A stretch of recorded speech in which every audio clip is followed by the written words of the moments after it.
मैं कृष्णदेव राय बोल रहा हूँ। मेरा जन्म 16 फरवरी 1471 ईस्वी को कर्नाटक के हम्पी में हुआ था। मेरे पिता का नाम तुलुवा नरसा नायक और माता का नाम नागला देवी था। मेरे पूर्वजों ने एक महान विजयनगर साम्राज्य की नींव रखी थी, जिसका अर्थ होता है जीत का शहर। इस राज्य की प्रमुख राजधानी का नाम हम्पी था। कृष्णदेवराय विजयनगर के सर्वाधिक कीर्तिवान एवं शक्तिशाली सम्राट थे। वे स्वयं कवि और कवियों के संरक्षक थे। कृष्णदेवराय तेलुगु साहित्य के महान विद्वान थे। उन्होंने तेलुगु के प्रसिद्ध ग्रंथ अमुक्तमाल्यद या विश्ववित्तीय की रचना की। उनकी यह रचना तेलुगु के 5 महाकाव्यों में से एक है। जिन दिनों वे सिंहासन पर बैठे उस समय दक्षिण भारत की राजनीतिक स्थिति डावाडोल थी। पुर्तगाली पश्चिमी तट पर आ चुके थे। कांची के आसपास का प्रदेश उत्तमत्तूर के राजा के हाथ में था। उड़ीसा के गजपति नरेश ने उदयगिरी से नेल्लोर तक के प्रांत को अधिकृत कर लिया था। बहमनी राज्य अवसर मिलते ही विजयनगर पर आक्रमण करने की ताक में था। सम्राट कृष्णदेवराय ने इस स्थिति का अच्छी तरह सामना किया। दक्षिण की राजनीति के प्रत्येक पक्ष को समझने वाले और राज्य प्रबंध में अत्यंत कुशल श्री अप्पाजी को उन्होंने अपना प्रधानमंत्री बनाया। उत्तमत्तूर के राजा ने हारकर शिवसमुद्रम के दुर्ग में शरण ली, किंतु कावेरी नदी उसके द्वीपदुर्ग की रक्षा न कर सकी। कृष्णदेवराय ने नदी का बहाव बदलकर दुर्ग को जीत लिया। बहमनी सुल्तान महमूद शाह को उन्होंने बुरी तरह परास्त किया। रायचूर, गुलबर्ग और बीदर आदि दुर्गों पर विजयनगर की ध्वजा फहराने लगी।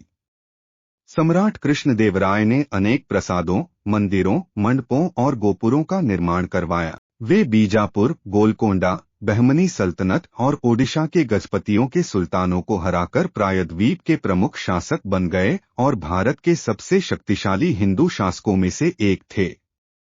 कृष्णदेवराय ने आंध्र भोज के नाम से भी जाना जाता है।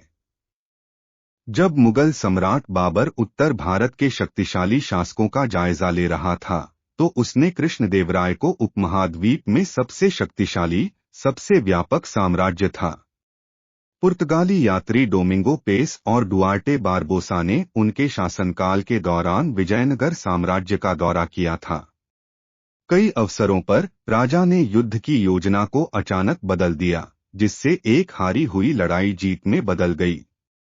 उनका विवाह श्रीरंगपट्टनम की राजकुमारी तिरुमाला देवी से हुआ था। दक्कन के सुल्तानों द्वारा विजयनगर के कस्बों और गांवों पर छापे और लूटपाट राया के शासन के दौरान समाप्त हो गई। 1509 में कृष्णदेवराय की सेनाओं ने उनसे भिड़ंत की और सुल्तान महमूद गंभीर रूप से घायल हो गया और हार गया। यूसुफ आदिल शाह मारा गया। गोलकुंडा के सुल्तान कुली कुतुब शाह को कृष्णदेवराय के प्रधानमंत्री तिम्मारुसु ने हराया था। 1513 में कृष्णदेवराय ने व्यक्तिगत रूप से पंगल में गोलकुंडा के सुल्तान कुली कुतुब शाह के साथ युद्ध में भाग लिया। विजयनगर की सेना को गोलकुंडा सेना के हाथों हार का सामना करना पड़ा, जिसके परिणामस्वरूप विजयनगर से पंगल किले पर कब्जा हो गया। कृष्णदेवराय ने कलिंग पर आक्रमण की योजना बनाई, लेकिन प्रतापरुद्र को इस योजना का पता चला और उसने कलिंगनगर के किले में पूर्व को हराने के लिए अपनी योजना तैयार की। तिम्मारुसु ने प्रतापरुद्र की सेवा से एक तेलुगु भगोड़े को रिश्वत देकर प्रतापरुद्र की योजना का पता लगाया। जब विजयनगर साम्राज्य ने आक्रमण किया, तो प्रतापरुद्र को गजपति साम्राज्य की राजधानी कटक में खदेड़ दिया गया। प्रतापरुद्र ने अंततः विजयनगर साम्राज्य के सामने आत्मसमर्पण कर दिया और अपनी बेटी राजकुमारी जगनमोहिनी का विवाह कृष्णदेवराय से कर दिया। कृष्णदेवराय ने 1510 में गोवा में पुर्तगालियों के साथ मैत्रीपूर्ण संबंध स्थापित किए।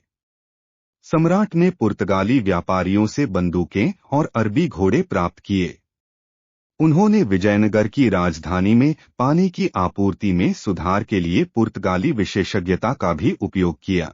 कृष्णदेवराय की विजय का मुख्य आकर्षण 19 मई 1520 को हुआ, जब उन्होंने एक कठिन घेराबंदी के बाद इस्माइल आदिल शाह से रायचूर किला हासिल किया, जिसमें 16,000 विजयनगर के सैनिक मारे गए थे।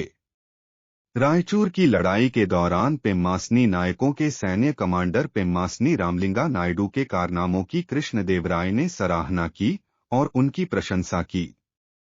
इस युद्ध में 7 लाख पैदल सैनिक, 32,600 घुड़सवार और 550 हाथी इस्तेमाल किए गए थे। कृष्णदेवराय को भाषाई रूप से तटस्थ माना जाता था, क्योंकि उन्होंने बहुभाषी साम्राज्य पर शासन किया था। उन्हें कवियों को संरक्षण देने और कन्नड़, संस्कृत, तेलुगु और तमिल जैसी विभिन्न भाषाओं में शिलालेख जारी करने के लिए जाना जाता है। कृष्णदेवराय खुद बहुभाषी थे, जो कन्नड़, संस्कृत, तेलुगु और तमिल में पारंगत थे। कृष्णदेवराय के शासनकाल को तेलुगु साहित्य के स्वर्ण युग के रूप में जाना जाता है। 8 तेलुगु कवियों को उनकी साहित्यिक सभा के 8 स्तंभ माना जाता था और उन्हें अष्टदिग्गज के रूप में जाना जाता था। कृष्णदेवराय के अष्टदिग्गज में एक तेनालीराम भी थे।